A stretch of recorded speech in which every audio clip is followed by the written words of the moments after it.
Magnetismo terrestre, uma análise físico-historiográfica.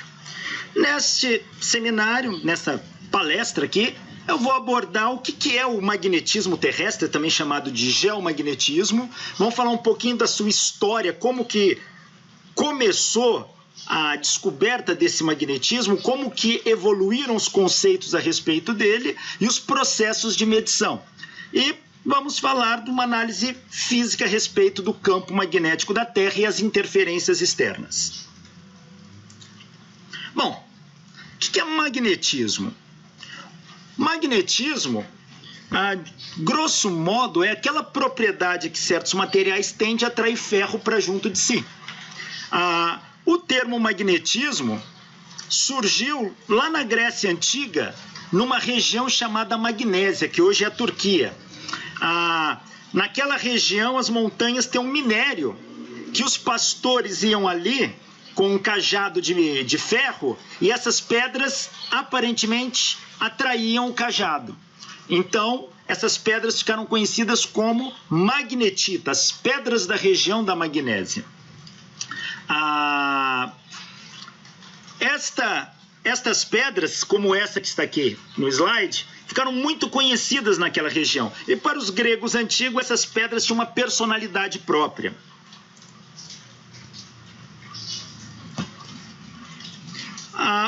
Que pedras são essas? Essas pedras são conhecidas como magnetitas. O que vem a ser a magnetita? É um minério de ferro. É um minério basicamente formado por óxido de ferro, Fe3O4, basicamente, e é o que nós chamamos popularmente de ímã. Então, essas pedras, que eram conhecidas, são ímãs naturais. Hoje nós conhecemos vários tipos de ímã, inclusive ímãs artificiais, mas a magnetita era um ímã natural tirado lá da região da Magnésia. Tales de Mileto, ele fez estudos tanto dessas pedras da região da Magnésia quanto de âmbar, que ele esfregava em pelagem de coelho e atraía pedacinhos de palha. O estudo de Tales de Mileto sobre o âmbar deu origem ao campo da eletricidade. E o estudo das pedras da região da Magnésia vai dar origem ao estudo do magnetismo. Aqui uma dessas pedras com uns parafusos sendo atraídos por ela. Mas não era só na Grécia que se conhecia isso. Na China antiga também, alguns autores arriscam dizer até que muito anterior à região da Magnésia, os chineses já conheciam ímã. E na China antiga, eles associavam muito esses ímãs a questões que eles chamavam de Qi. Qi é uma espécie de energia que preenchia todo o espaço. E eles usavam os ímãs para afastar os espíritos ruins, o Qi ruim do ambiente. Então eles pegavam uma barra de ímã e penduravam por um fio no teto e deixavam isso pendurado em residências para espantar os maus espíritos.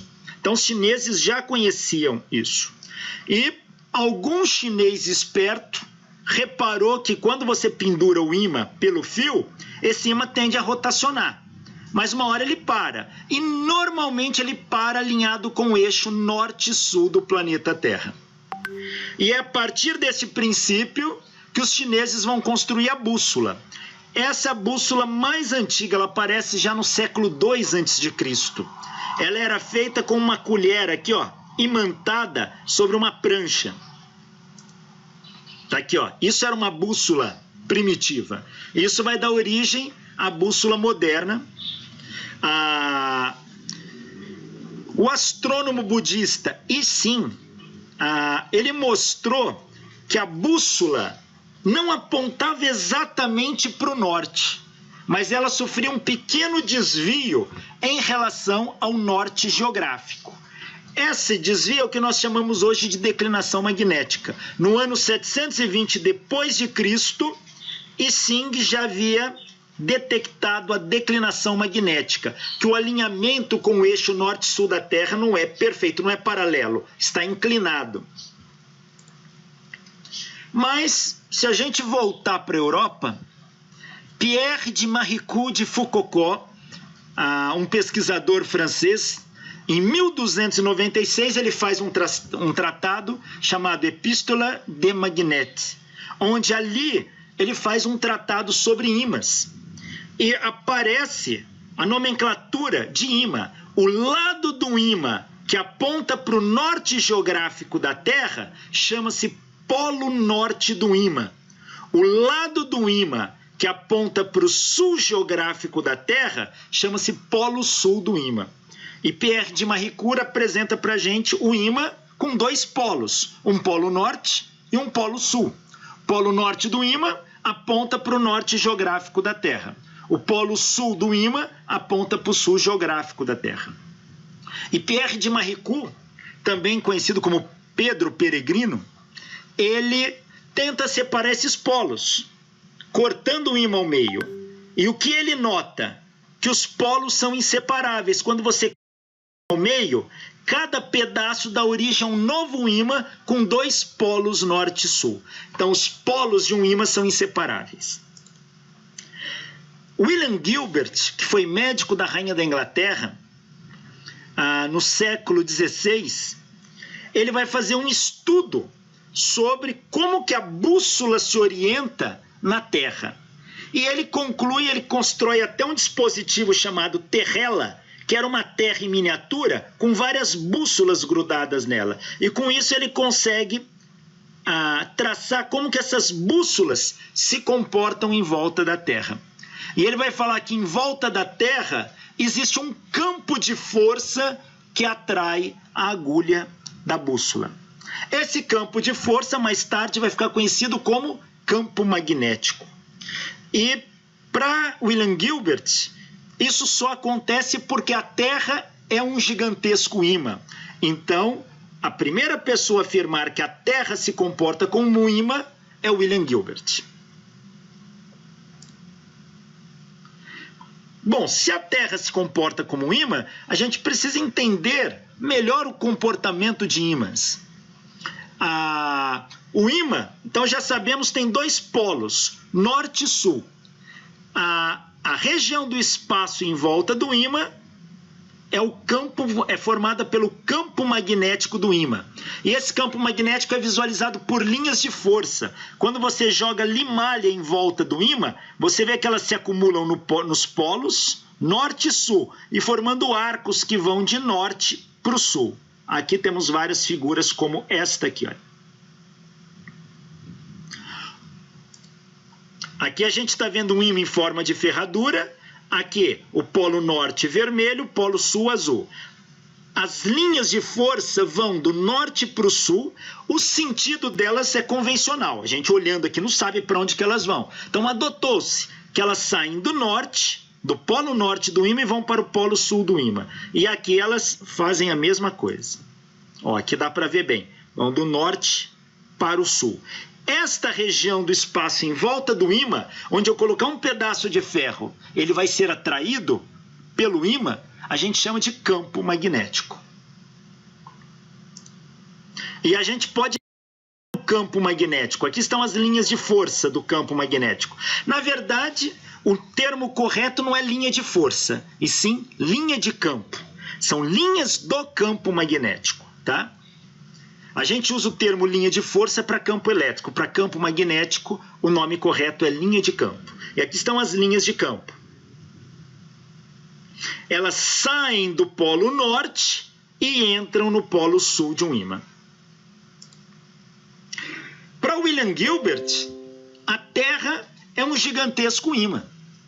E por que é que o polo norte da bússola ou de um ímã aponta para o norte geográfico da Terra?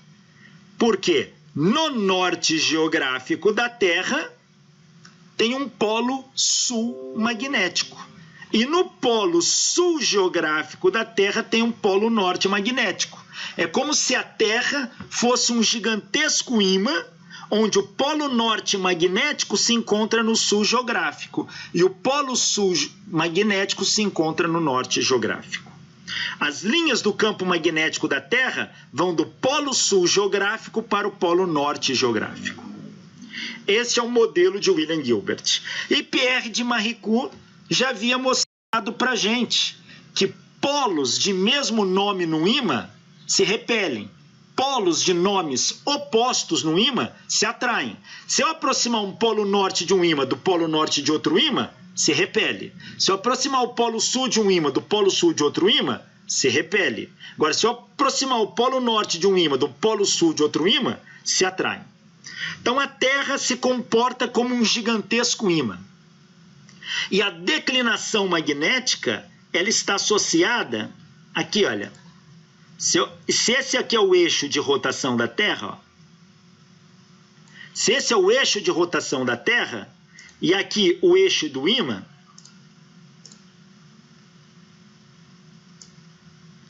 repare que eles não estão paralelos, eles se cruzam, formando um ângulo aqui, ó.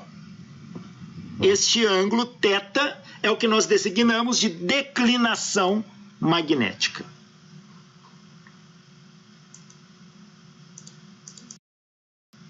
Então, magnética, aqui está o norte geográfico da Terra. O norte da bússola, ele não aponta exatamente para o norte geográfico, mas ele está desviado do norte geográfico por um ângulo. Este ângulo chama-se declinação magnética. Como eu disse anteriormente, os chineses já sabiam da existência da declinação magnética. Porém, o primeiro relato sobre esse fenômeno mapeado foi feito na viagem de Cristóvão Colombo. Tá? Quando Cristóvão Colombo tenta viajar para as Índias, indo pelo Ocidente, e descobre a América. Cristóvão Colombo, ele vai registrar a declinação magnética. E como que ele compara isso? Com a estrela polar. A estrela polar é uma estrela que existe no hemisfério norte, que fica fixa, como se tivesse conectada ao eixo de rotação da Terra. Então, você está medindo para onde a bússola aponta e comparando por onde a estrela polar está. Então, quando ele estava aqui nas Ilhas Canárias, ele mediu que a agulha da bússola estava 1 grau a leste do Polo Norte. No 4º dia de viagem, estava exatamente a 1 grau. No 8º dia de viagem de Cristóvão Colombo, a agulha da bússola já zerou, ela coincidia com o Polo Norte. No 11º dia de viagem, ela já estava apontando 3 graus a oeste. No 18º dia, já estava 5 graus a oeste. E no 25º dia de viagem, já estava 7 graus a oeste. Ou seja, ele faz um relato disso e as pessoas olham para isso e falam, peraí, a declinação magnética varia de um local para o outro. E isso não se conhecia até então. Então aqui, olha, ele compara a estrela polar que vai me dar o norte geográfico para onde a agulha está apontando. Então ele vê que há um desvio, então ele consegue fazer o mapeamento da declinação magnética. Então tá aqui, a agulha da bússola, ela tem um polo norte, porque a agulha da bússola é um ímã, e um polo sul. Aqui no Brasil ela aponta para cá, ó, que é onde está o polo sul magnético que fica no hemisfério norte. E aqui está o polo norte geográfico. Forma um ângulo, uma declinação, tá? O polo norte magnético, onde que ele se localiza? Quais são polo sul magnético? Quais são as coordenadas do polo sul magnético? Hoje ele está no norte do Canadá, mais ou menos a uma latitude de 75 graus norte e uma longitude de 102 graus oeste.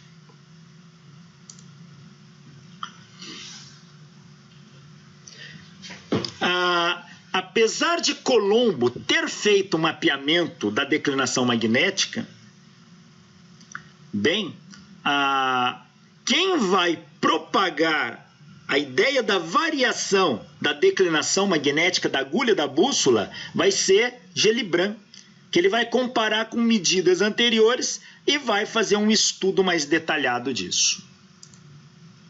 E Edmund Halley astrônomo, estudou em Oxford, foi astrônomo do Observatório Santa Helena. Ele fez uma viagem de barco pelo mundo, mapeando os céus do hemisfério sul. Catalogou diversas estrelas, inclusive passando pelo Brasil.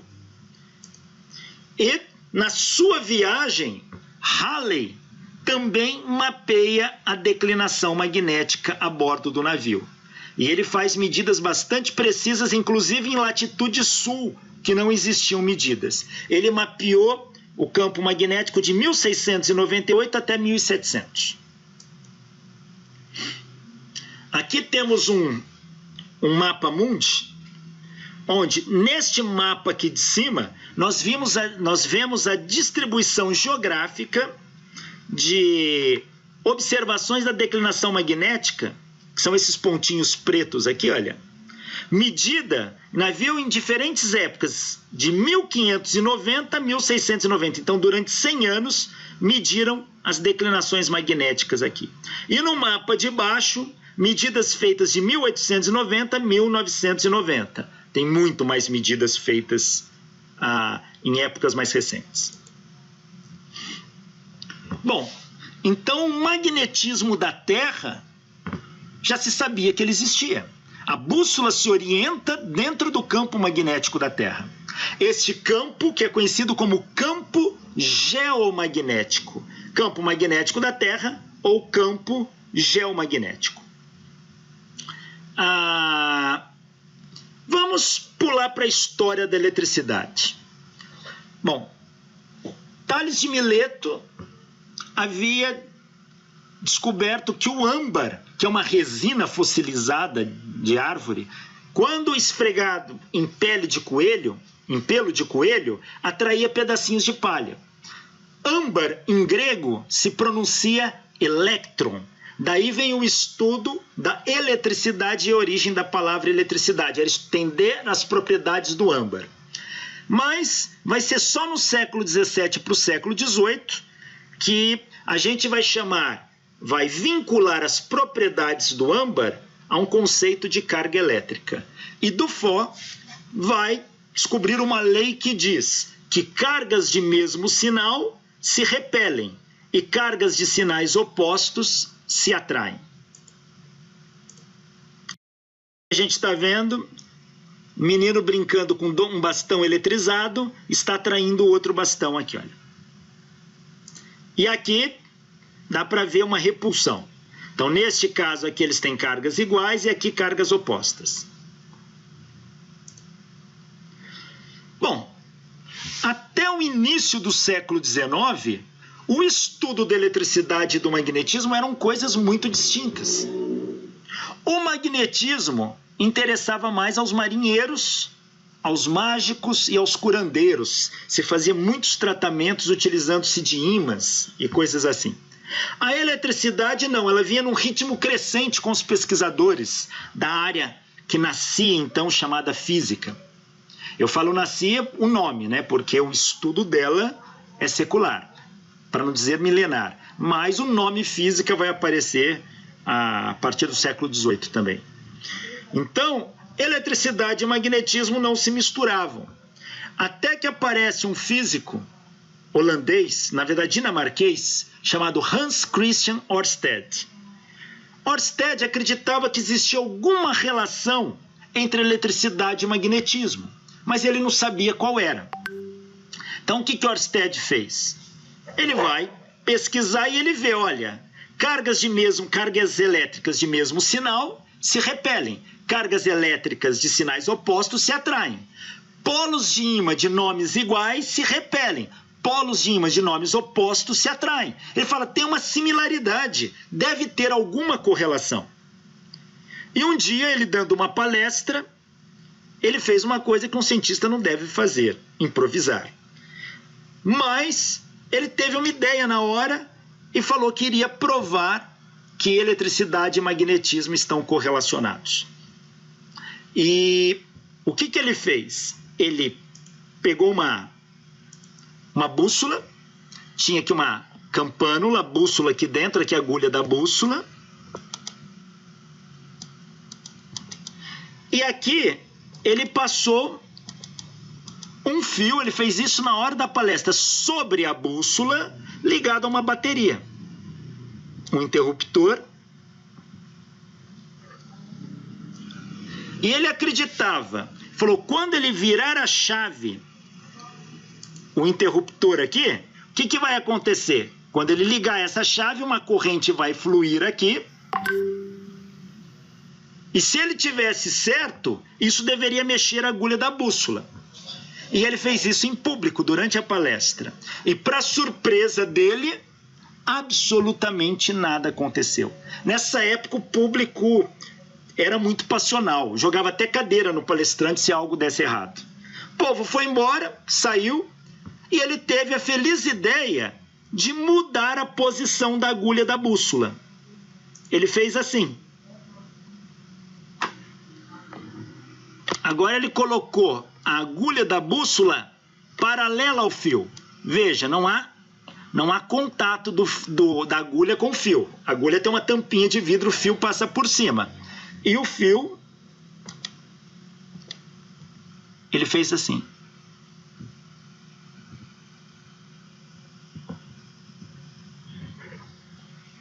E agora, quando ele ligou essa chave, a agulha da bússola girou em 90 graus. Ou seja, a corrente elétrica passando no fio afetava a agulha da bússola. E aí ele vai levar 4 anos estudando isso, vai publicar um trabalho onde ele mostra que correntes elétricas produzem campo magnético. Correntes elétricas produzem campos magnéticos. E depois vem Michael Faraday e mostra que campos magnéticos oscilantes produzem correntes elétricas oscilantes. Então, cargas elétricas, o que é corrente elétrica? É carga elétrica em movimento. Ela produz campo magnético. Com Ørsted, inaugura-se o estudo do eletromagnetismo. Antes de Ørsted, eletricidade era uma coisa, magnetismo era outra. Ørsted vai mostrar que eletricidade e magnetismo são faces da mesma moeda. Aí virão Biot, Savart, Ampère, Michael Faraday, Henry, vários outros, depois Maxwell, e vão dar um corpo físico-matemático ao eletromagnetismo. E vão reconhecer a força eletromagnética como uma força fundamental da natureza. E aí, através da lei de Ampère, a gente sabe que em volta de um fio produz um campo magnético circular. Uma espira também produz um campo magnético saindo do seu centro. E aí bobinas também fazem isso. Solenoides também. E com isso você pode construir eletroímãs, ligando um solenoide com um núcleo de ferro a uma pilha. E ele atrai pedaços de... Então, a gente vê que solenoides se comportam como ímãs em barras. Então, o estudo do eletromagnetismo avança. Mas e o magnetismo terrestre? De onde que ele nasce? Será que existe um grande ímã dentro da Terra? Como talvez dava a entender o questionamento de William Gilbert? Não. O que sabemos é que não tem um gigantesco ímã dentro da Terra. Mas a Terra tem um campo magnético que se estende pelo espaço a mais de 40 mil quilômetros acima da superfície terrestre. Então, nós temos um campo magnético que não fica só na superfície. Ele se estende a uma região de mais de 40 mil quilômetros. Esta região aqui é chamada de magnetosfera. E de onde que vem? Ele penetra nos polos aqui e vai por dentro da Terra, ele se interioriza. Então, para entender um campo magnético da Terra, o campo geomagnético, a gente precisa entender qual a constituição da Terra, para saber o que tem ali dentro. Pois só assim a gente vai poder entender a natureza do campo magnético terrestre. Então, este campo, olha, ele se estende aqui por mais de 40 mil quilômetros. Por mais de 40 mil quilômetros. Então a gente precisa saber, se isso sai de dentro da Terra, o que é que existe no interior da Terra, que cria, que dá origem a esse campo magnético. Então vamos ver um pouquinho do interior da Terra. Bom, até o momento presente, a gente não entende completamente, a gente não sabe completamente o que tem no interior da Terra nos seus detalhes. A gente tem modelos geofísicos que nos dão indícios de como pode ser o interior da Terra. Que nós sabemos que existe um conceito chamado grau geotérmico. Conforme você penetra na Terra, a temperatura aumenta. A Terra, o planeta Terra, nós estamos pisando numa camada rochosa. Mas até onde vai essa camada rochosa? O que existe abaixo dela? Bom, a gente pode verificar que a Terra, ela tem uma casquinha aqui, ó, que é a crosta terrestre, ó. Se a gente fosse comparar a Terra com uma laranja, a crosta terrestre é a casca da laranja. Ela tem uma espessura média aí de 40 quilômetros. São 40 quilômetros de rocha, basalto, granito. 40 quilômetros para baixo. Tá? Abaixo da crosta terrestre, nós temos um manto superior, que fica nessa região aqui, ó, mais ou menos. Fica nessa região aqui, ó. O manto superior, ele vai de 40 a 400 quilômetros de profundidade. É formado de uma rocha viscoelástica muito quente. Depois a gente tem uma região de transição e depois temos um manto inferior. O manto inferior vai até 2.700 quilômetros de profundidade. Depois a gente vai até próximo de 2.900 quilômetros de profundidade, uma região chamada camada D, que é uma camada de transição entre o manto terrestre e o núcleo terrestre. O núcleo terrestre é isso aqui, ó. É toda essa região aqui, ó. Isto aqui é o núcleo terrestre. O núcleo é dividido em duas regiões. Um núcleo externo, que é este, e um núcleo interno, que é este aqui, ó. Então nós temos duas regiões do núcleo. O núcleo externo, que vai de 2.900 a 5.150 quilômetros de profundidade, e o núcleo interno, que vai de 5.150 a 6.400 quilômetros de profundidade, chegando no centro da Terra. O núcleo interno, núcleo central aqui, ele é basicamente feito de ferro sólido, muito sólido. O núcleo externo é uma composição predominantemente de ferro com traços de níquel. E ele é líquido.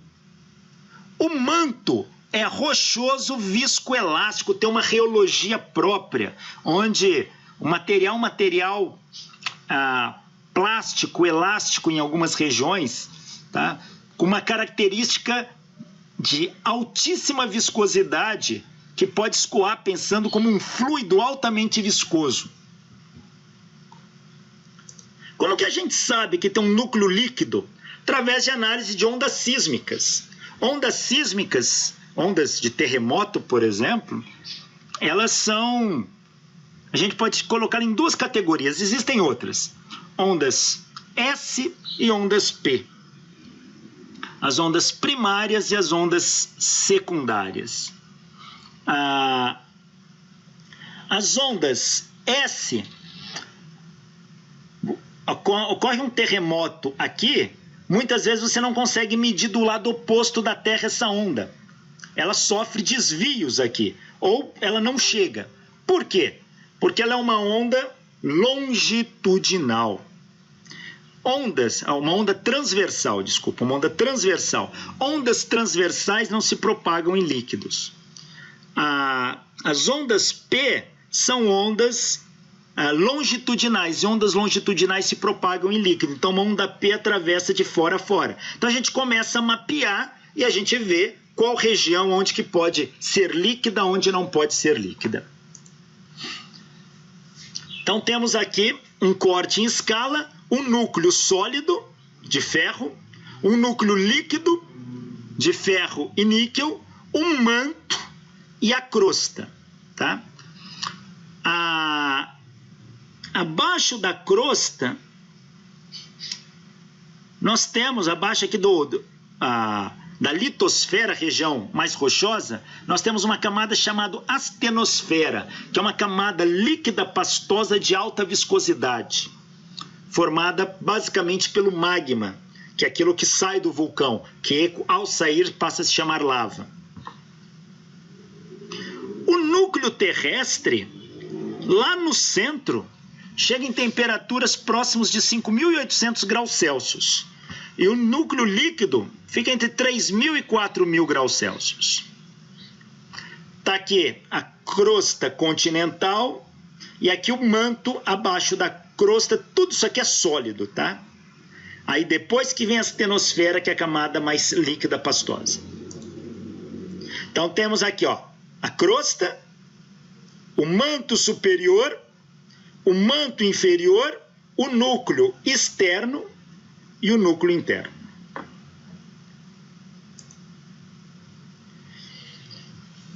E a gente sabe que medidas feitas aqui na crosta terrestre mostra que ela se desloca, ela deriva, ela se arrasta, ela se movimenta. Aí nasce a chamada teoria da tectônica de placas. A superfície terrestre não é uma coisa única. Ela é dividida em pedaços, em placas, aqui chamadas placas tectônicas. Em torno de 7 ou 8, dependendo da divisão aqui. Então, por exemplo, o Brasil está aqui, na placa da América do Sul. A placa da América do Sul se emenda ao ocidente com a placa de Nazca e ao oriente com a placa africana. E ao sul com a placa antártica e ao norte com a placa norte-americana. Então, é como se fossem, como está nessa figura, peças de um quebra-cabeça que se encaixam ali, ó. Porém, isto acaba produzindo movimentos. E por que essas placas se movimentam? Porque o núcleo está numa temperatura muito alta, 5.000 graus Celsius. O material do manto, o material viscoelástico, em algumas regiões plástico, o que acontece? O núcleo estando mais quente, o calor sobe por convecção. E a região mais fria vai começar a transferir matéria mais fria em direção ao núcleo. Então você tem movimento de massa e calor aqui no manto. E quando ele chega aqui em cima, ó, ele produz essas correntes de convecção. Essas correntes aqui vai acabar empurrando as placas tectônicas. A astenosfera, que é aquela camada cheia de magma, aquele magma, aquela lama fervente, rocha derretida, toda a crosta terrestre, toda a litosfera está sobre ela, tá? E ela, em alta temperatura, ela consegue penetrar, e onde chega no fundo oceânico aqui, ó, ela consegue penetrar, e no momento que ela entra aqui, ela exerce pressão, empurrando essas placas para cá e para cá. Ou seja, a América do Sul se afasta da África, bem no meio do Oceano Atlântico. E aí esse magma extravasa em contato com o mar aqui, ele vai endurecer, formando placa.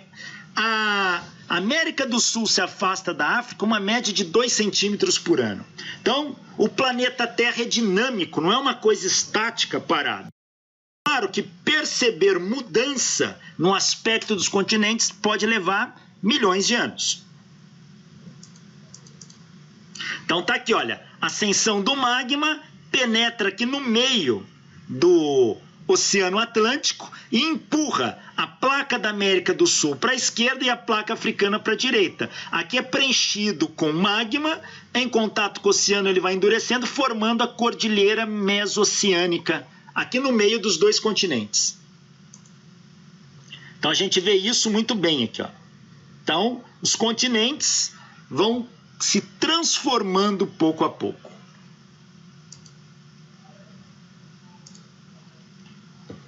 Bom, o que essa dinâmica da deriva continental tem a ver com campo geomagnético? Vamos ver. Primeiro, o que é o campo geomagnético? O que é o campo magnético terrestre? Bom, o campo geomagnético, ele é o principal campo magnético formado pela Terra, tá? Ou melhor dizendo, não é o campo geomagnético que é o principal. O campo geomagnético é todo o campo magnético da Terra, tá? O campo geomagnético da Terra se subdivide em 3 ou 4 categorias aí. Ele vai ter o campo principal, agora eu falei corretamente, estava esquisito. O campo principal, gerado pelo núcleo externo, ou seja, o núcleo externo da Terra, aquele que é feito de ferro líquido, ele é o que gera 95% do campo magnético da Terra. Então ele é chamado de campo principal. Nós temos um campo superficial, também chamado campo crostal, que ele é gerado na crosta e no manto superior. Nós temos um campo exterior, gerado na ionosfera terrestre, que é uma camada da atmosfera, e na própria magnetosfera. Então, essa é a divisão do campo magnético da Terra. Campo principal, campo superficial e um campo exterior. Então tá aqui, olha. O campo principal é formado aqui no núcleo externo, que é ferro líquido, em altíssima temperatura. Depois, o campo superficial, ele é formado aqui no manto e na crosta. E o campo externo é formado aqui na ionosfera e na própria magnetosfera aqui, que é a região do campo magnético da Terra. Ali também pode induzir campos. A ionosfera é uma região da atmosfera terrestre que está carregada de cargas elétricas. E pelo experimento de Ørsted, sabemos que cargas elétricas em movimento produzem campo magnético. Então, a própria ionosfera produz um campo magnético na Terra, que vai contribuir com o campo magnético total da Terra. O vento solar, o que é o vento solar? São partículas carregadas emitidas pelo Sol. Quando eles chegam, eles bombardeiam a Terra. O campo magnético da Terra blinda parte dessas cargas elétricas. Ele blinda uma boa parte delas. Porém, essas cargas elétricas em movimento, ao penetrar no campo magnético da Terra, sofrem ação de uma força e desviam. E ao desviar, elas com seu movimento, vão produzir um campo magnético que também vai se somar ao campo magnético da Terra. Então, se a gente pudesse mapear, aqui está o planeta Terra, aqui está o campo magnético da Terra. Aqui é o campo magnético do Sol. E aqui é uma zona de choque do vento solar com o campo magnético da Terra. Este campo magnético da Terra aqui em azulzinho, ele é a soma do campo gerado no núcleo externo, com o campo superficial gerado na crosta e no manto, com o campo magnético da ionosfera e das colisões aqui com o vento solar. E a gente já sabe que este campo geomagnético, ele varia no tempo. e varia no espaço da posição. Então, como que ocorre a variação do campo magnético? Bom, nós temos um tipo de variação do campo magnético chamado variação diurna, associada às alterações ionosféricas e do vento solar. Então, a ionosfera, quando é de dia, a própria luz solar, a radiação ultravioleta do Sol, excita as partículas existentes na ionosfera e isso gera uma alteração do campo magnético da Terra. Ou seja, quando está de dia, essa alteração é bem maior. Então, isso é chamado de variação diurna. E as colisões de partículas emitidas pelo Sol com o campo magnético da Terra também podem aumentar ou diminuir ao longo de um dia. Então, o campo magnético da Terra pode variar diurnamente, ou seja, ao longo do dia. Existe a variação secular do campo magnético. A variação secular, ela ocorre na ordem de grandezas de anos, tá? Há séculos aí. E ela está associada ao campo magnético do núcleo, aquele do núcleo externo, núcleo de ferro, tá? E é uma medida importante. Aquelas medidas que o Halley fez, que o Cristóvão Colombo detectou, apesar do Colombo pegou a variação da declinação, mas as medidas que são feitas ao longo do tempo e mostram a variação do campo, quer seja na declinação do campo magnético, quer seja na intensidade do campo magnético, é chamado de variação secular. E temos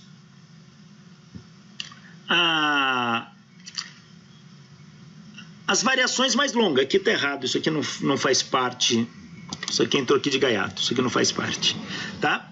Isso aqui era do slide anterior. Mas temos a variação secular, é a principal que a gente conhece aí, que a gente consegue mapear. E temos as variações de longo período, na escala de milhões de anos.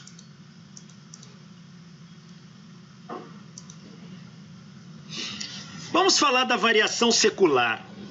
Ela é a variação lenta do campo geomagnético com o tempo. Henri Gellibrand, que era um astrônomo e matemático do século XVI para o século XVII, em 1634, ele verificou que a declinação magnética varia no tempo através de 3 medidas que ele comparou com pesquisadores anteriores. Ele falou, olha, a declinação muda com o tempo. Declinação magnética, lembrando, é aquele desvio angular que a agulha da bússola aponta em relação ao norte magnético. Existe uma outra grandeza que é a inclinação magnética, que é a inclinação que a agulha da bússola faz com a horizontal. A gente espera que a bússola, num plano, a agulha dela fique horizontal. Mas dependendo onde se localiza, a agulha da bússola tende a se inclinar para baixo. De tal maneira que, no polo norte, a agulha da bússola tende a inclinar em 90 graus, ficar na vertical. Então, essas que são as variações sofridas pela inclinação. E a inclinação também varia de ponto a ponto na superfície da Terra. Hoje, existem várias medidas aí, medidas de intensidade do campo magnético da Terra, medidas de declinação do campo magnético da Terra e de inclinação. Essa é uma medida da intensidade do campo magnético da Terra. Essas linhas aqui são linhas de mesmo valor aqui, ó. Linhas onde o campo magnético se mantém constante. Se você olhar aqui, o polo norte magnético, o polo sul magnético, melhor dizendo, está aqui. Então essa deveria ser a região mais forte onde temos o campo magnético. E aqui, ó, ele chega em torno de 60 nanotesla, tá?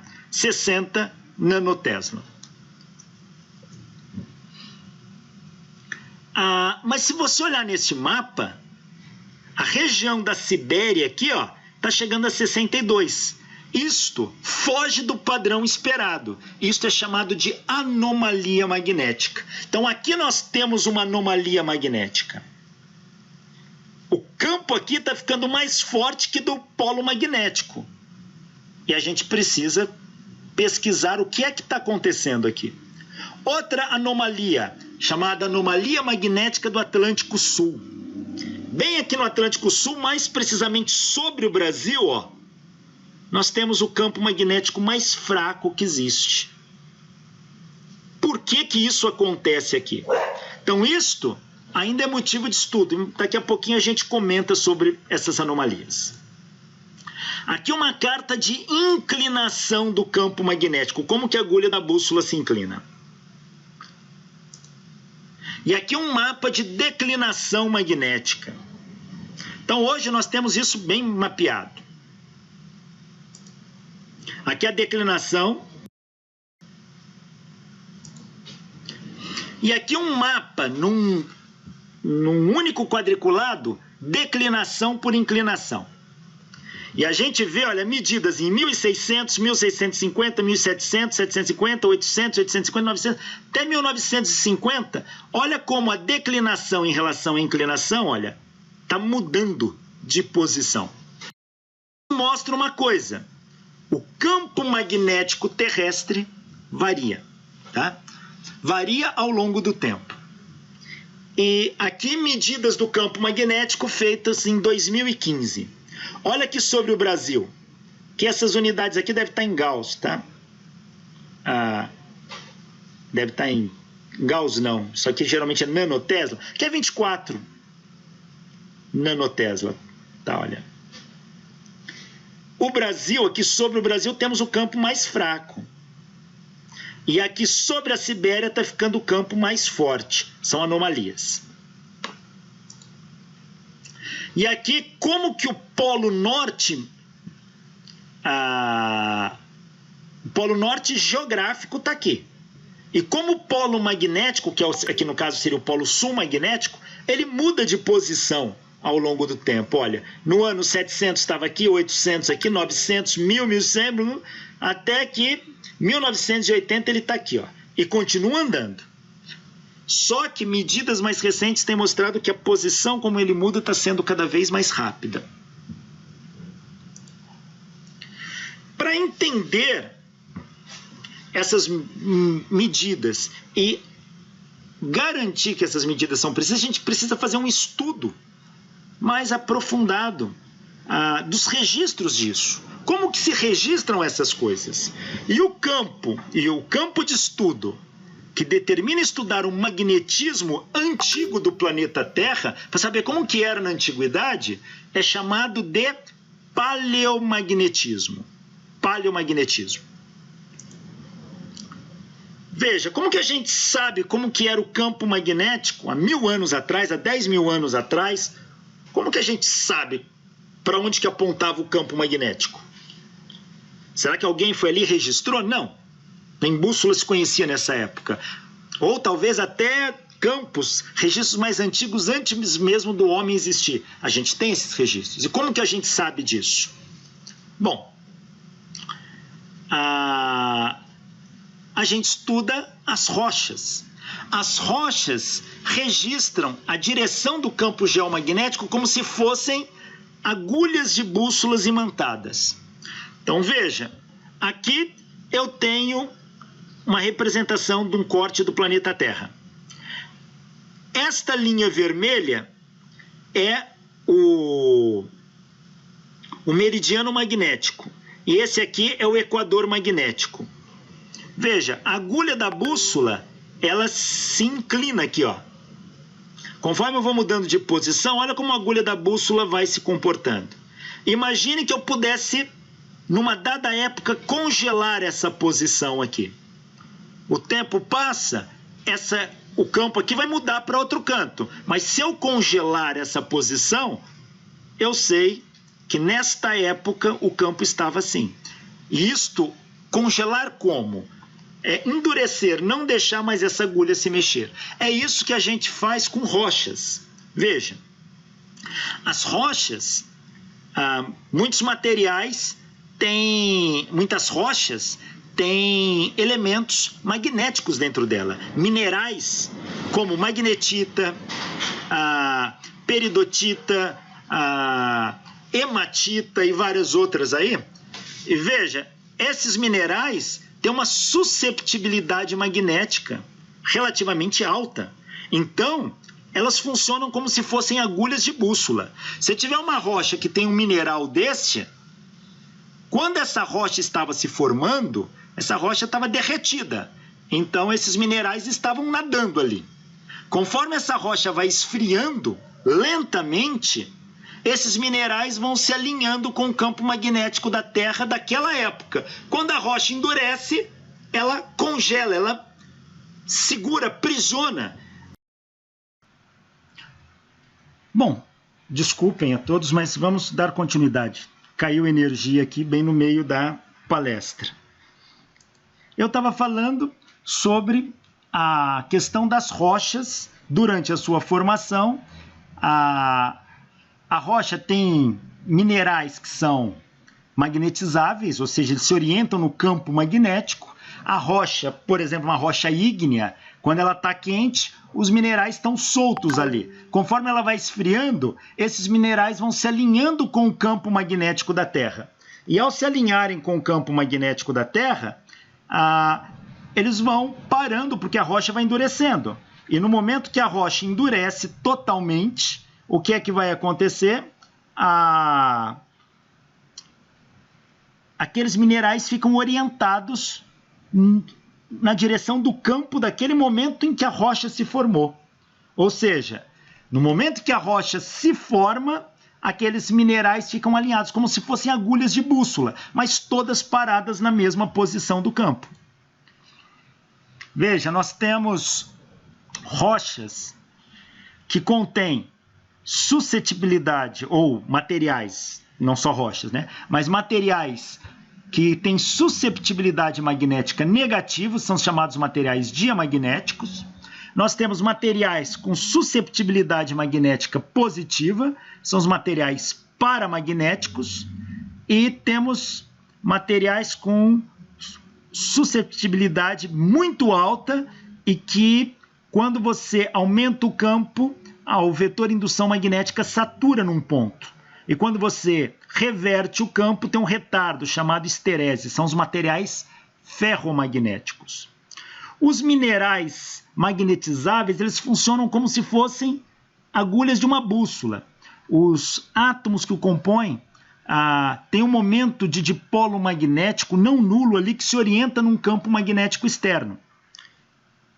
Então, vários minérios contém essas propriedades. E quando a rocha que contém aquele minério se forma, eles vão congelar, vão se fixar numa posição orientada na mesma posição do campo magnético da rocha que deu origem. Assim, a rocha é uma rocha ígnea, por exemplo. Ela está quente, que nem uma lava vulcânica, e cheio de minerais ali que contém momentos de dipolos magnéticos. Então, eles estão, como ela está muito quente, a energia térmica é muito maior que a energia magnética, então elas estão distribuídas aleatoriamente.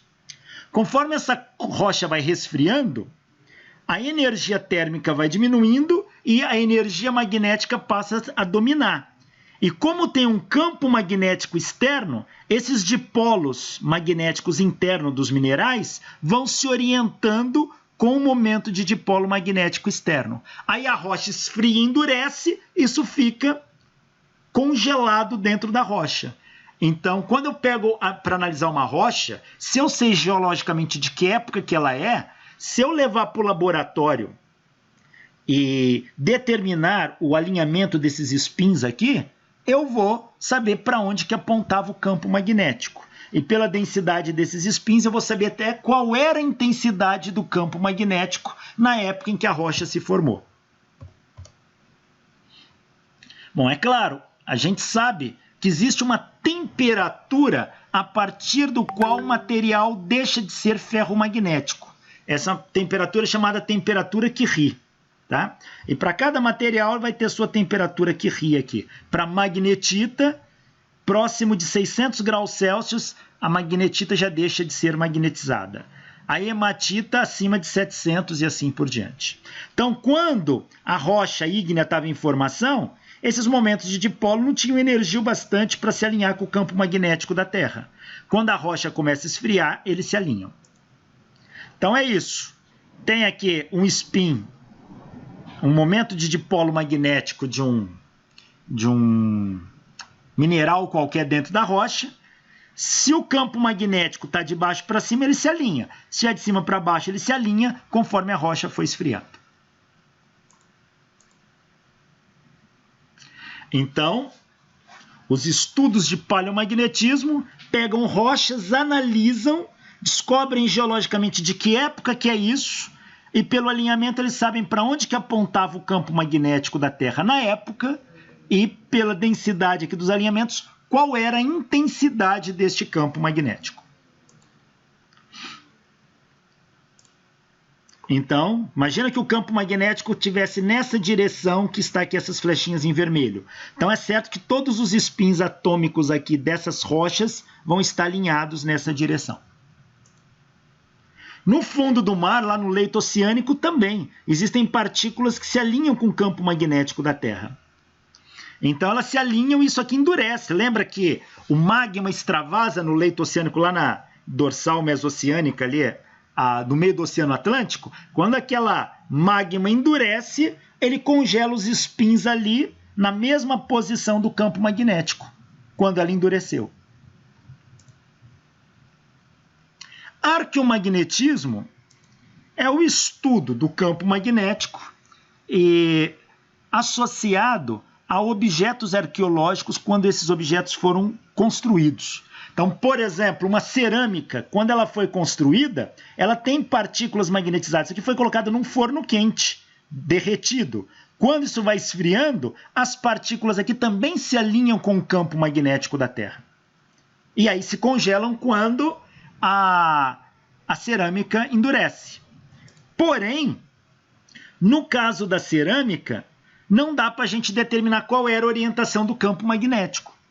Por quê? Porque a cerâmica é uma peça. Você pega, você muda de posição, você perdeu a referência original.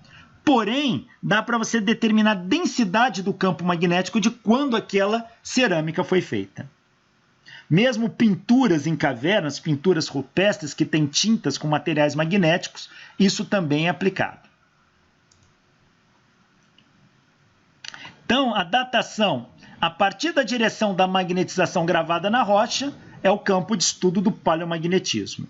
E a partir da intensidade da magnetização, a gente chama isso de paleointensidade. E no arqueomagnetismo aqui também. Você pode retirar uma amostra de cerâmica ou da rocha também, levar para, como aqui o pesquisador está tirando, marca a posição, ele tem a referência do campo magnético atual e ele vai comparar com a amostra que ele tirou. Então ele tira várias amostragens e mede isso. Por exemplo, dá para medir para uma peça arqueológica, você faz uma datação por radiocarbono e para diferentes peças você vê como que a declinação do campo magnético variou, ou a intensidade do campo e assim sucessivamente. Essas peças são levadas para um laboratório, onde você tem sensores magnéticos ali que conseguem desmagnetizar a peça e saber qual é o ângulo que ele precisa gerar aqueles spins atômicos para desmagnetizar. Esses são magnetômetros. Hoje você tem magnetômetros de SQUIDs, que são sensores de interferência quântica supercondutora, muito precisos. Então, os laboratórios de geofísica que têm isso conseguem fazer medidas muito precisas. Analisando rochas e analisando o fundo do leito oceânico, a gente descobriu uma coisa, que já houve reversão do campo magnético. O que é isso? O campo magnético se inverte. O polo norte vai para o polo sul vai para o polo norte magnético. Isso é a reversão do campo geomagnético. Então temos aqui o campo geomagnético. Hoje, o campo geomagnético está defasado aqui em 11,5 graus em relação ao norte geográfico. O eixo magnético e o eixo de rotação da Terra estão defasados 11,5 graus. Mas aqui temos uma polaridade do campo. O polo norte está no hemisfério sul e o polo sul está no hemisfério norte. Polo norte magnético no hemisfério sul, polo sul magnético no hemisfério norte. Quando esse campo reverter, o polo norte magnético vai ficar no hemisfério norte, o polo sul magnético vai ficar no hemisfério sul. A gente costuma dizer popularmente inversão do campo magnético. Ele se inverte. Isso já aconteceu? Já. A gente tem marcas disso. A gente tem aqui, olha, milhões de anos atrás, essas faixas em amarelo é a polaridade normal, igual está agora. E as faixas em vermelho são polaridades reversas. Aqui está a escala em milhões de anos. Se a gente contar, a gente tem uma média de 3 reversões aí do campo magnético por milhão de ano. Uma a cada 350 mil anos aí. A última vez que o campo magnético se reverteu completamente foi há 780 mil anos.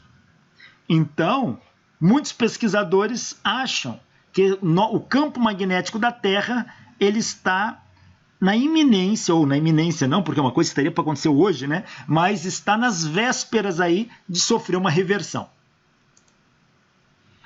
Se você pegar o leito oceânico e analisar, lembra que aqui o magma penetra, endurece essa região, congela os spins com o campo magnético atual. Passa-se alguns milhares de anos, novo magma entra e empurra esse para as laterais, e o outro preenche com o campo magnético em outra posição. Quando você estuda o leito oceânico, você vai ver essas bandas aqui, ó. É o campo magnético revertido, campo magnético normal, revertido, normal. Então você vê, consegue contar quantas vezes o campo magnético já sofreu reversão de polaridade. Aqui o magma penetra, ó, e vai formando essas camadas aqui, ó. Então tá aqui, ó, o magma penetrando, hoje está formando esta camada no leito oceânico aqui. Mas, por exemplo, vamos começar daqui para cá. Aqui, está formando essa. Passa-se alguns milhões de anos, entra outro magma, essas camadas são empurradas para as laterais. Estão aqui, ó. Então, esta camada que formou, ela tem os spins atômicos congelados na mesma posição do campo magnético da época que ela formou. Quando entra novo magma e essas camadas se separam, ó, esta camada aqui veio para aqui e essa do lado de cá veio para aqui. Aqui entrou uma nova que congelou, os spins estão alinhados com o campo magnético atual. Agora, veio uma outra camada, separou essas duas aqui. Entrou. Então, o leito oceânico ele é dividido em camadas de campo magnético normal, campo magnético reverso, campo magnético normal, campo magnético reverso. Então a gente, com isso, sabe que o campo magnético da Terra já se inverteu várias vezes. Que é um mapeamento disso do fundo do oceano.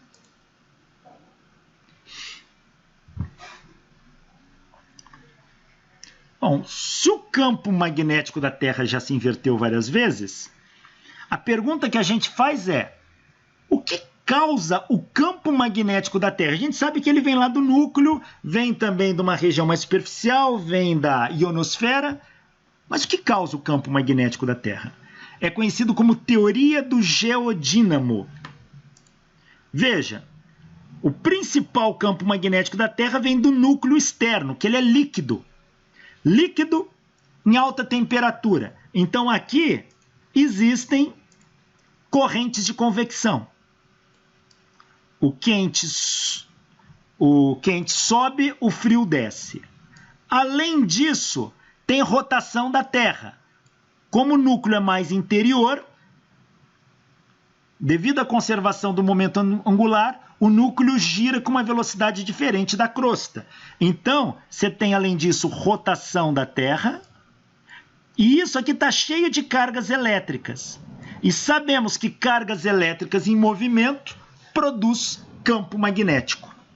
Ou seja, é como se você pegasse uma bobina passando corrente elétrica, isso produz um campo magnético. Aqui, o movimento de correntes ascendente e descendente do núcleo líquido, correntes de convecção, mais o movimento de rotação da Terra, provoca correntes elétricas Aqui cargas elétricas em movimentos que vão produzir o campo magnético da Terra aqui.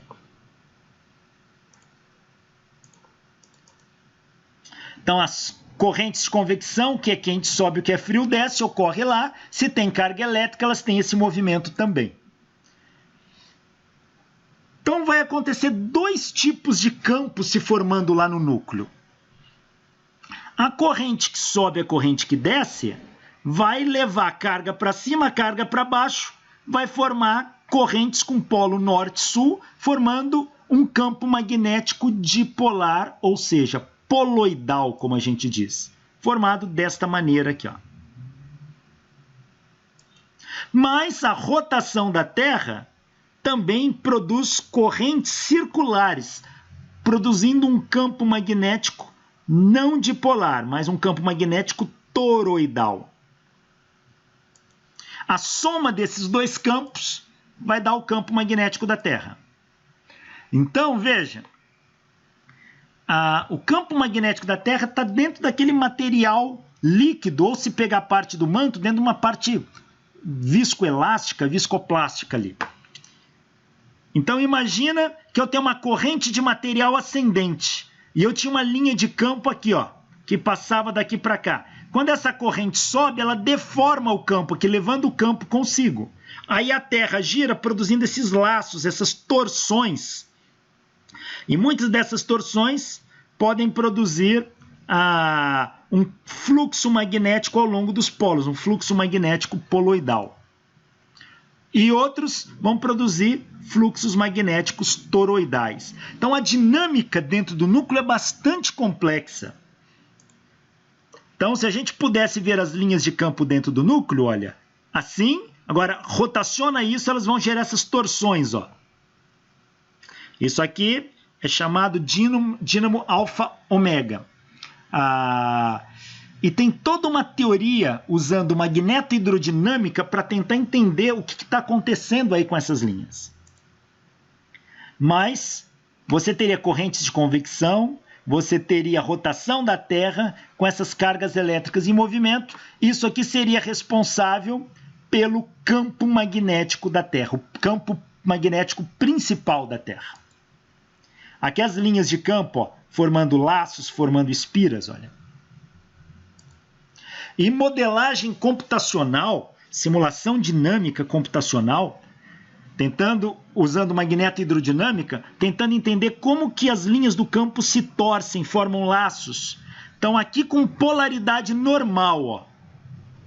Quando o campo vai reverter, elas começam a diminuir aqui no meio. Até que chega um momento que isso aqui basicamente zero. E aí as polaridades se invertem. Se aqui era sul e aqui era norte, aqui passa a ser norte e aqui passa a ser sul. Então temos aqui a ideia do campo magnético, as linhas, todas elas como que estão aqui no interior da Terra. E quando for reverter, isso aqui vai diminuir muito. Durante a reversão parece uma macarronada ali que você mistura tudo. Ó. Até reverter o campo todo. Existem vários locais que estudam esse modelo de geodínamo. Aqui nós temos na Universidade de Maryland, nos Estados Unidos, uma grande estrutura para fazer esses modelos de geodínamos. E aqui as simulações computacionais, como elas são feitas lá. Então aqui temos o campo magnético com polaridade normal hoje, azulzinho e amarelo. Azul a gente pode entender como se fosse o norte magnético, amarelo sul magnético. Quando começa a ocorrer a reversão, isso é no tempo zero, vai começando a mudar, olha. Em 3.000 anos começa a sofrer variações, em 6.000, 9.000 anos reverteu completamente aqui dentro das simulações. Porém, medidas mostram que as reversões estão ocorrendo num prazo aí de 700.000 anos, ou uma a cada, em média, 350.000 anos. Será que nós estamos numa possível reversão do campo magnético terrestre? Quais são os sinais de uma possível reversão do campo magnético? Primeira coisa, uma queda significativa na intensidade do campo geomagnético. Se o campo geomagnético começar a diminuir, primeiro ele vai começar a oscilar muito, vai variar bastante, vai ter muitas anomalias. Depois ele começa a ir diminuindo, isso é um indicativo de uma reversão do campo geomagnético. Outras anomalias podem acontecer. E o que nós estamos detectando no movimento? Nós estamos detectando uma anomalia lá na Sibéria, onde lá o campo está aumentando, está competindo com o polo magnético. E nós temos a anomalia magnética do Atlântico Sul sobre o Brasil. Tá? E tem se feito medida mostrando que a intensidade do campo magnético da Terra tem caído ao longo do tempo. Então, isso é um indicativo de uma possível reversão do campo magnético terrestre. Então, o campo magnético nosso está aqui hoje, o polo. Mas veja, ele varia de posição e ele varia de intensidades. Há 3.000 anos atrás, há 2.000 anos atrás, há 1.000 anos atrás e agora. Olha quanto que ele caiu. A gente vê a queda nessas medidas. Então, a gente está vendo aqui, olha, em 1900 a 2000. A gente está vendo que de 1950 para cá, esse campo diminuiu bastante a intensidade. Diminuiu em 15% aí a intensidade dele.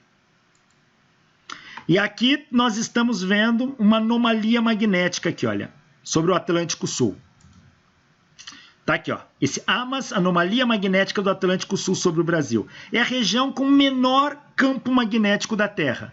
E aqui, na Sibéria, maior campo magnético, ficando maior que o próprio polo norte magnético aqui. Isto, muitos pesquisadores falam, olha, a Terra aí está nas vésperas de reverter o campo magnético. Mas vésperas, na escala de tempo disso, pode levar a séculos ou até mesmo alguns milhares de anos ainda. Não significa que o campo magnético, você acorda amanhã, abre a janela, o campo magnético está invertido. Não é assim que funciona, tá? O campo magnético não é igual a um solenoide que você tem no laboratório, que você vira uma chave e você inverte o campo dele. Não. O campo magnético da Terra é um processo dinâmico, é um processo. Ele vai acontecendo. E vai, mas não é uma coisa que vai acontecer num dado instante. É um processo, e esse processo, alguns acreditam que no mínimo 800 anos leva para acontecer totalmente. Aqui está a anomalia magnética no Atlântico Sul. O porquê dela a gente não sabe ainda. Há várias hipóteses, mas não temos uma explicação plausível para ela. E atualmente vem se formando uma outra anomalia magnética aqui na África. Alguns pesquisadores acreditam que essa começa a diminuir e começa a aumentar aqui, como se passasse daqui para cá, olha.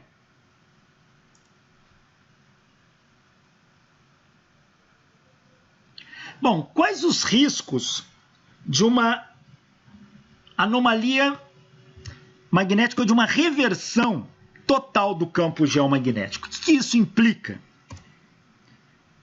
Bom, temos aqui um modelo com a inversão. Sabemos que ela acontece.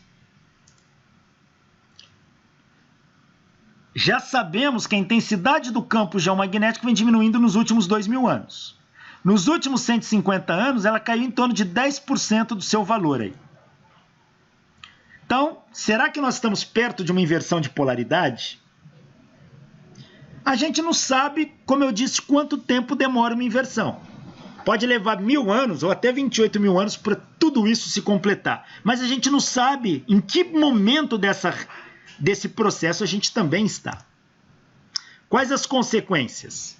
Uma coisa é fato, a perda da orientação da navegação. Porque quando o campo inverter, em algum momento ele zera em algumas regiões. Então, a bússola deixaria de funcionar. A orientação da navegação. Bom, o vento solar, que são partículas elétricas, prótons emitidos pelo Sol, bombardearia a Terra em cheio. O campo magnético da Terra blinda a gente da alta intensidade do vento solar. Quando ocorresse inversão, talvez aí como eu disse, por uns 800 anos poderia ficar um campo magnético zerado em várias regiões da Terra. Então o vento solar atingiria a Terra em cheio, o solo em cheio. E como essas partículas são altamente energéticas, elas são partículas ionizantes. Quando elas se chocam com moléculas orgânicas, elas quebram moléculas orgânicas, elas ionizam, ou seja, elas podem gerar mutação gênica, podem causar doenças, enfim. Então, riscos de doenças mutagênicas começam a aparecer. Desorientação no comportamento animal. Sabemos que vários animais seguiam pelo campo magnético da Terra. Pombos, por exemplo, seguiam pelo campo magnético da Terra. Estudos mais recentes têm mostrado que até o gado no pasto, para ele pastar, ele prefere pastar se orientando ao longo do campo magnético da Terra. Cães, um estudo mais recente mostrou que cães, para fazer cocô, ele sempre começa a rodar e depois ele busca uma posição mais próxima, mais alinhada ali com o campo magnético da Terra.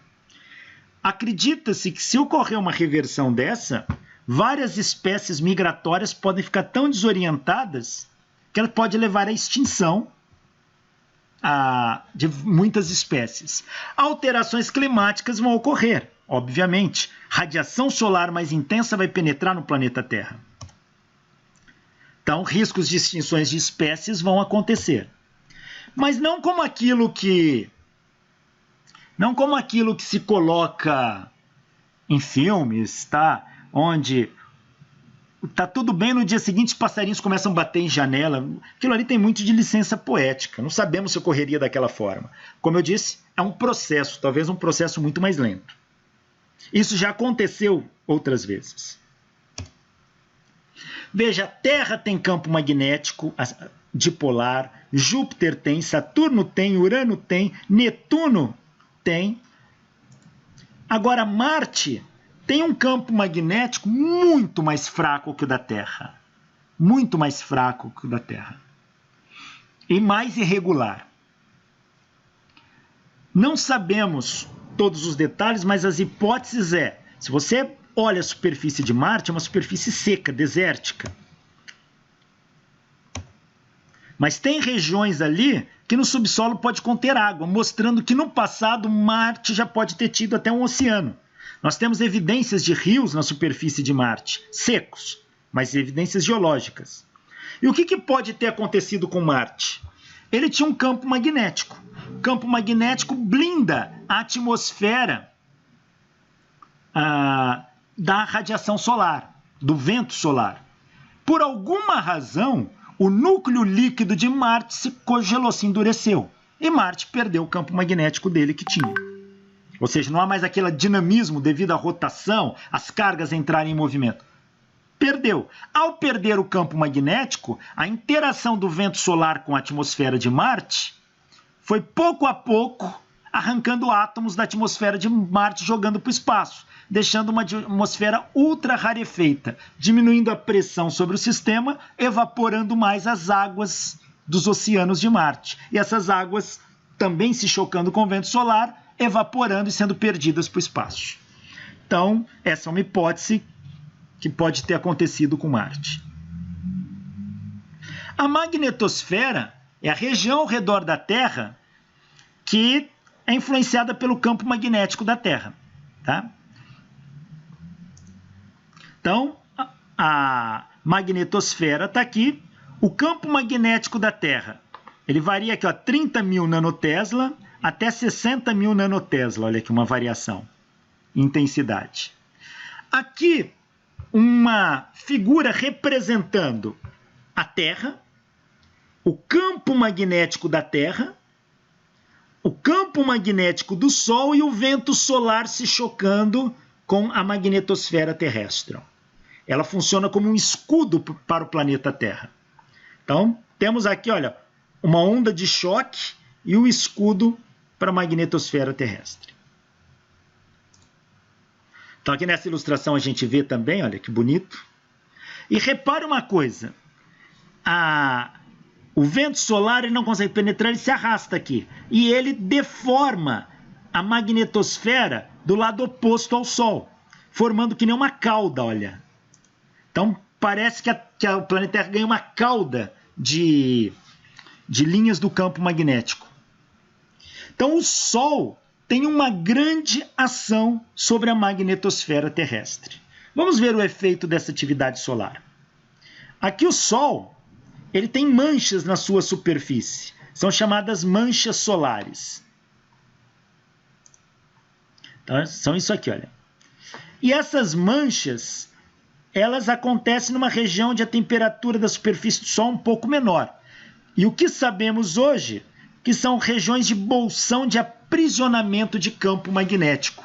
Então tem os polos norte e sul aqui, linhas de campo magnético saem de uma região e vai para outra. Então onde essas linhas do campo magnético estão, a temperatura ali se torna um pouco mais baixa, gerando esse contraste que a gente chama de mancha solar. Tá aqui, isso aqui é uma foto da superfície do Sol. As manchas solares são dinâmicas, elas não estão aí o tempo todo, elas se formam e desaparecem. E elas têm a ver, olha, com um armadilhamento do campo magnético aqui, ó, na sua superfície. Então aqui, ó, uma mancha solar, outra mancha solar, linhas do campo magnético do Sol saem de uma e vão para outra, olha.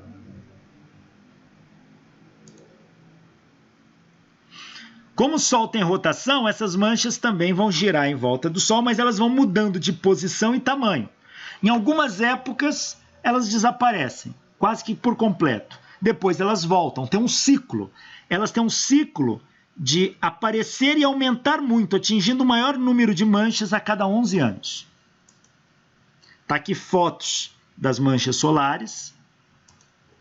Então temos aqui um ciclo médio de cada 11 anos, temos um pico máximo do número de manchas solares. Ó. Em algumas épocas tem mais manchas solares, em outras tem menos. Aqui está mapeado até 2005. Então, se a gente olhar para o Sol, olha, de 96, onde tem esses pontinhos claros, é um contraste aqui no raio-x para ver as manchas solares. Ó. Depois vai aparecendo, chega em 2001, chega no máximo de manchas solares, vai diminuindo até praticamente zerar. Então, ela tem um ciclo, tá?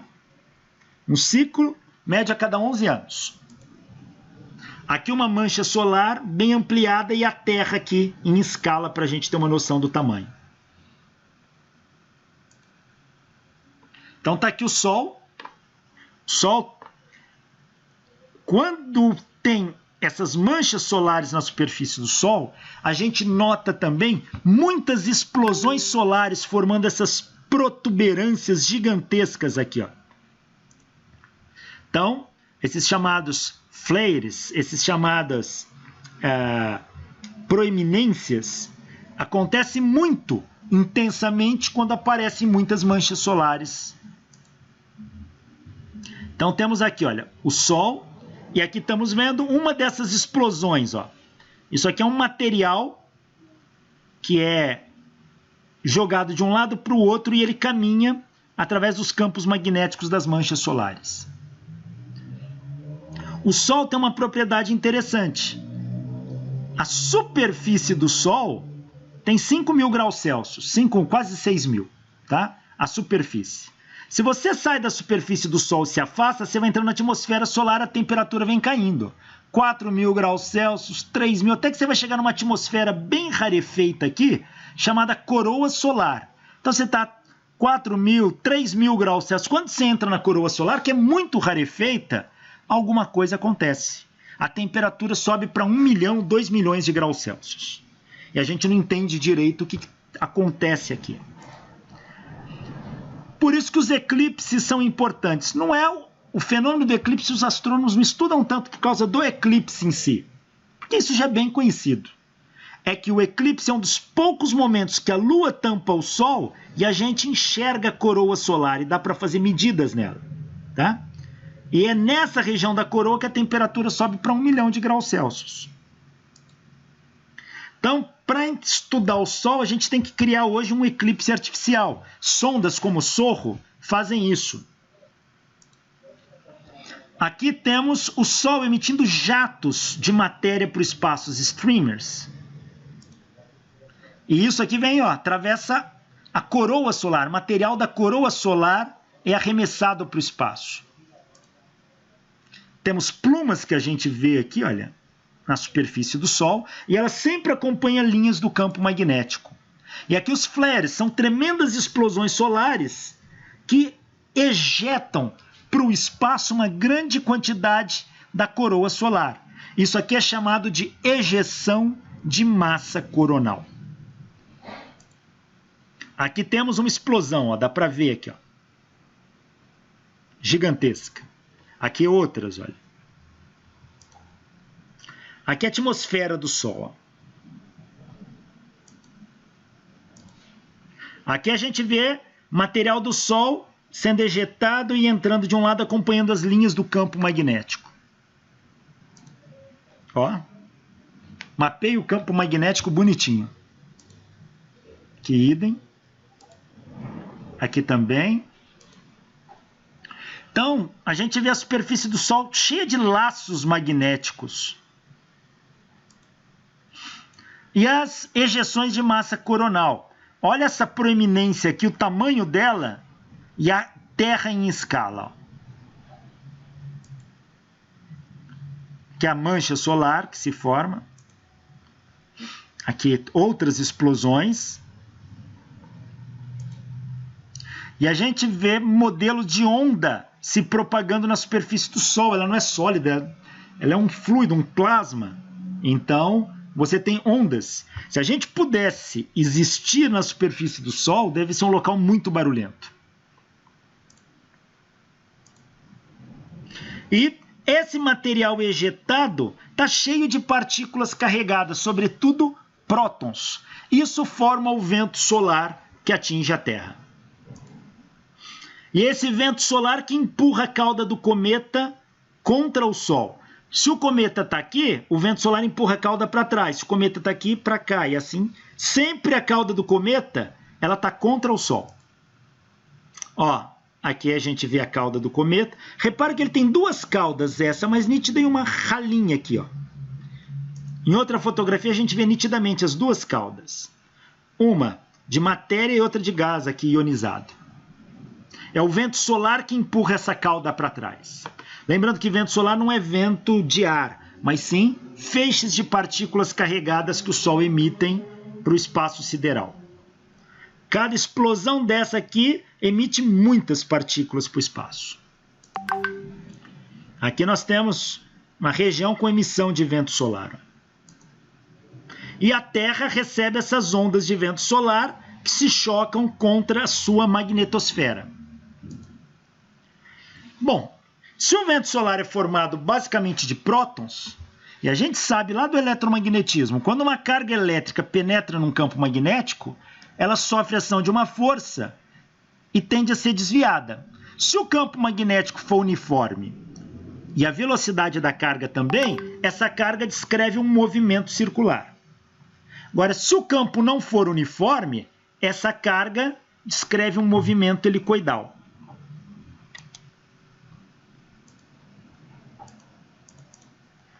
Quando vento solar penetra no campo magnético da Terra, ele não é uniforme. Essas partículas começam a girar de maneira helicoidal, com uma trajetória helicoidal. Ó.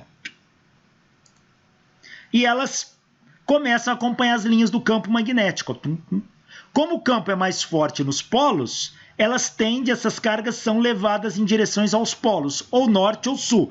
Ou elas ficam armadilhadas em algumas regiões, onde elas ficam aqui. Essas regiões armadilham várias partículas, então tem partículas muito energéticas ali, chamadas cinturões de Van Allen. O cinturão de Van Allen, ele armadilha essas partículas vindas do Sol. Mas uma grande parte dessas partículas conseguem chegar até a nossa atmosfera aqui nos polos, ó, atingindo-a. Então está aqui a magnetosfera, o vento solar, uma explosão, ejeta massa coronal, produz vento solar que vai se bombardear aqui com a Terra, achatando a magnetosfera nessa região e alongando aqui para trás. Fazendo isso, essa é bem realística. Só que muitas cargas vão penetrar ou vão ficar presas no cinturão de Van Allen ou vão caminhar em direção aos polos da Terra. Então vai ter uma onda de choque aqui. Ó. Então tá aqui o cinturão de Van Allen, onde são duas camadas do cinturão que armadilha os prótons. Tem uma região mais para prótons e outra mais para elétrons. E quando essas partículas espiralando vão em direção ao polo, elas conseguem descer, porque aqui o campo é mais forte, então elas acompanham o campo. E ao descer, elas vêm com alta velocidade e se chocam com a atmosfera superior da Terra. Ao se chocarem, fazendo isso, elas vão excitar os átomos da atmosfera. Vão arrancar elétrons, vão ionizar ali, vão excitar, e esses átomos, ao serem excitados, eles decaem emitindo fótons, geralmente de luz. Luz verde, luz vermelha, formando um grande cordão de luz na região em torno dos polos.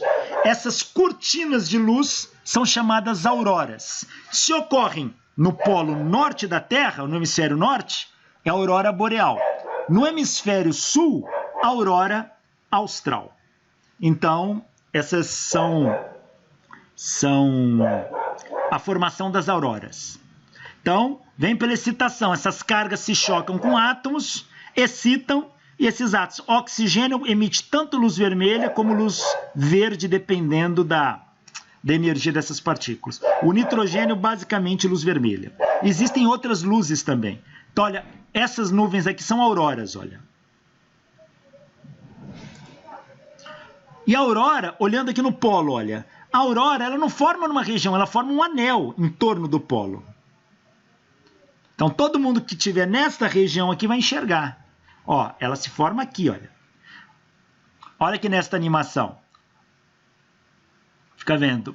Deixa... Uma partícula bate com oxigênio, excita, transforma em nitrogênio 15. Nitrogênio 15 emite partícula alfa, decai em carbono 12.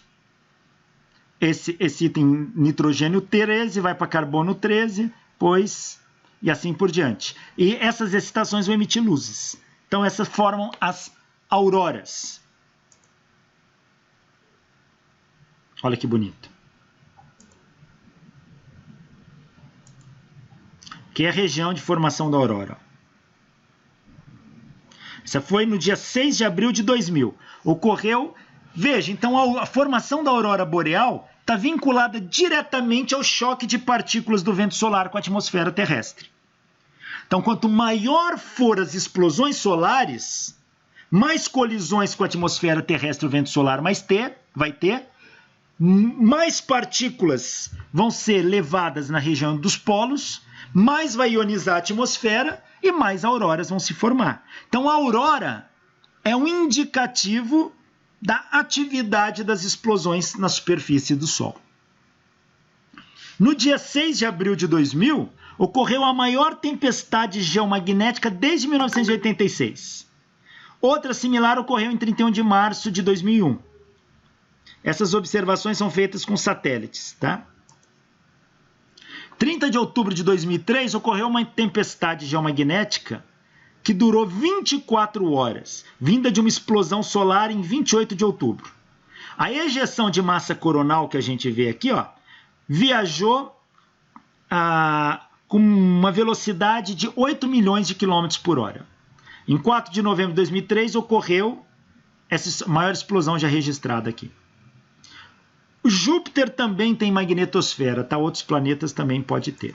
A ejeção de massa coronal ejeta isso aqui, a Terra em escala. Se isso aqui tiver numa região muito pequena, a energia é tanta que se passasse pela Terra, poderia torrar a Terra.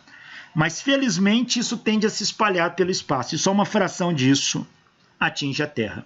Tem aquele filme, se não me engano é Presságio, que mostra uma grande ejeção de massa coronal vindo em direção à Terra e ao fim de tudo.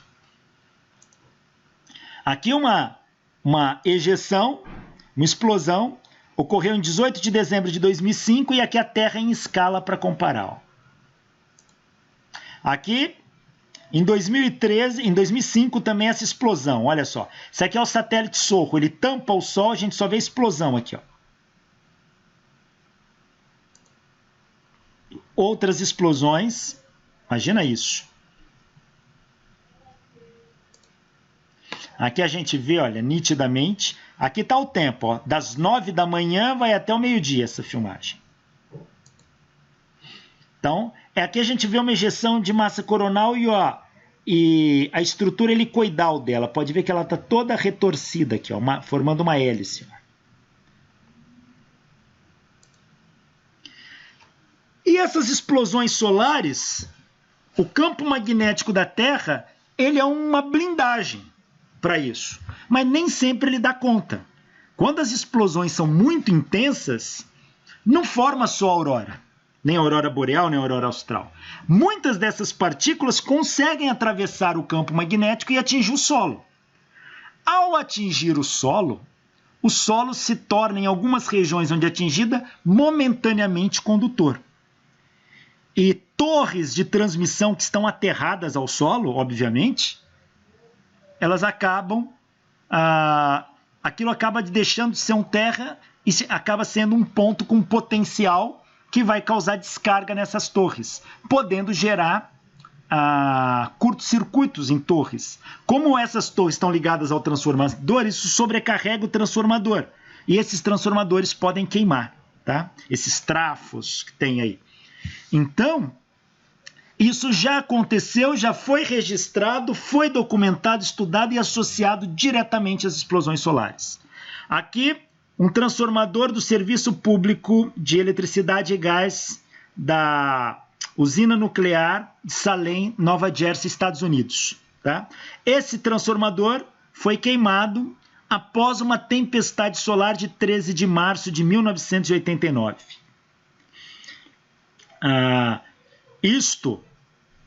Provavelmente partículas chegaram ao solo, acabou gerando correntes induzidas e acabou sobrecarregando a subestação. Tá? Então, isto não aconteceu uma única vez. Na década de 60, metade dos Estados Unidos apagou. E estudos posteriores associaram aquele apagão com transformadores que se queimaram, associado a explosões solares também. Então, uma explosão solar muito violenta pode colocar a rede elétrica em riscos. Porém, mais do que a rede elétrica, são sistemas eletrônicos, satélites no espaço. Várias placas de circuitos de satélites são queimadas quando ocorrem essas explosões. Mesmo se fazendo algumas blindagens, tal, às vezes não se dá conta. As telecomunicações são afetadas diretamente por explosões solares de alta intensidade. Aqui uma ejeção ocorrida em 8 de novembro de 2000. Essa ejeção ela não vem à velocidade da luz, isso é partícula, isso é matéria. Ela leva um tempo. Essa levou 31 horas para chegar na Terra. Mas ela ocasionou um fluxo de prótons de alta energia 100 mil vezes maior que o normal. Tá? Então a gente consegue medir isso. A vantagem é que isso não vem à velocidade da luz. E a gente consegue ver com telescópios, com informações, o que aconteceu no Sol. Então a gente mapeia isso. A gente pode saber, olha, o Sol está tendo explosões violentas, a intensidade das explosões está aumentando. Passou certo limite, vem chumbo para cá. Então a gente já sabe que aquilo vai afetar o planeta Terra. E como elas não vêm à velocidade da luz, se viesse gastaria 8 minutos. Mas elas são bem mais lentas. Algumas podem levar até 3 dias para chegar aqui. E a gente sabendo o que aconteceu e o tamanho da intensidade, a gente pode se proteger. Então, não é um caos total. A gente tem um intervalo de tempo aí de proteção. A gente tem informação que ela aconteceu antes e a gente tem um tempo para se socorrer, para dar conta do que a gente vai fazer depois dessa explosão. Então, desligam-se subestações, blindam-se alguns sistemas computacionais, utiliza-se blindagem eletrostática, gaiolas de Faraday, desliga-se certas usinas. Então, isso é possível fazer para evitar um prejuízo maior. Não só prejuízo material financeiro, como social. Então, aqui estamos vendo a explosão. Aqui. que ela tem um núcleo, uma cavidade e uma frente de onda. Olha. E aqui rajadas que são também jogadas para todos os lados. Que diferentes explosões aqui em 1999, 2000, 98, 97. Bom, e aqui do Brasil, a gente vê a aurora boreal? Já pensou você tá ali no Rio de Janeiro, tipo o filme 2012, quem assistiu, aparecia uma cena dessa. Olha, se uma aurora boreal for vista no céu do Brasil, porque quanto mais intensa for a explosão solar, mais ela empurra a aurora para as regiões de baixa latitude, ou seja, indo em direção ao Equador. Então, quando a gente vê a aurora longe dos polos, é um indicativo de que as explosões solares foram muito violentas. Muito violentas. Aí já viram longe dos polos? Já viram, já conseguiram ver a aurora se formando no sul dos Estados Unidos, no Arizona. Então, uma aurora que se forma ali, que está bem longe do Polo Norte, é um indicativo de que as explosões solares estão muito violentas. Imagina você estar no céu do Rio de Janeiro e ver uma coisa assim. Seria lindo.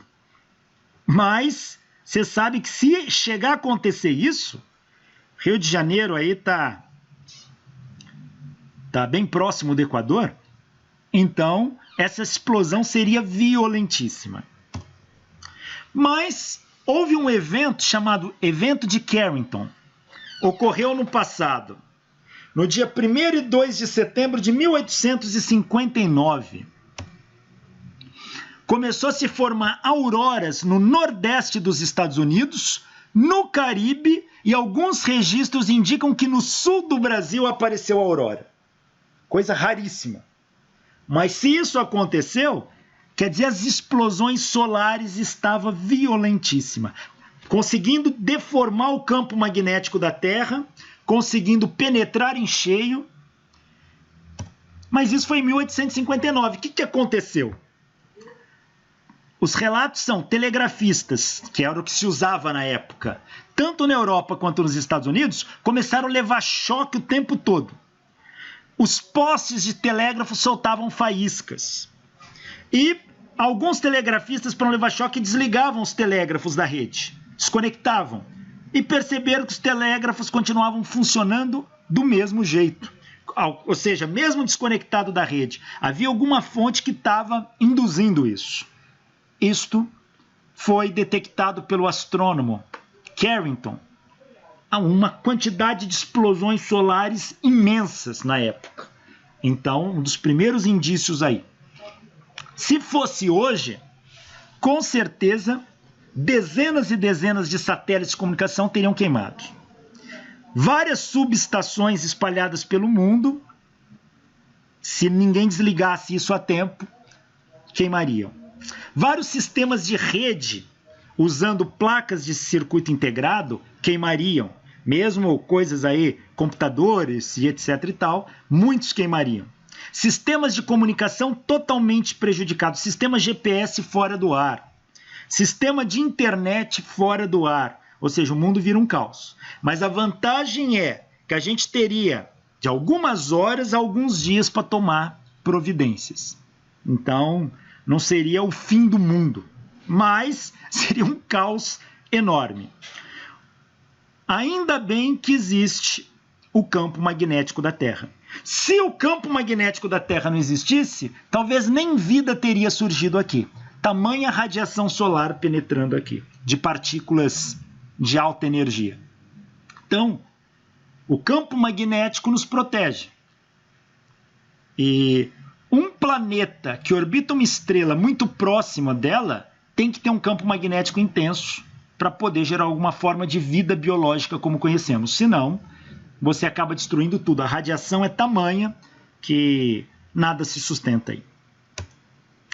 Riscos reais existem? Sim, claro que existem. Começa a haver aumento da temperatura, explosões solares. Há uma correlação direta entre explosões solares e aumento da temperatura no planeta Terra. Mas a gente precisa entender melhor isso. de 1640, 1750, nesse intervalo aí, os astrônomos da época não registraram nenhuma mancha solar. E eles registravam. Tá? Você pode falar, mas é antigo, mas eles tinham o hábito de registrar. Eles não registraram nenhuma mancha solar. E foi o período mais frio da Europa. Isso é chamado Pequena Idade do Gelo. Então, a partir desses estudos, correlaciona também mudanças de temperatura na Terra com explosões solares. Mas a gente precisa entender isso melhor. A gente precisa entender melhor a heliosismografia, ou seja, o que acontece na superfície do Sol. Bom, mas a radiação intensa atravessando o campo magnético geraria aumento de mutações gênicas e incidência de câncer. Problemas para astronautas e passageiros em voo, isso sem sombra de dúvida. Os astronautas que estão já a uma certa altura distantes do solo poderiam receber altas doses de radiação. Passageiros em voo também. Isso se as explosões solares aumentarem e se o campo magnético na sua inversão ele zera por um momento. Imagina as duas coisas acontecendo ao mesmo tempo.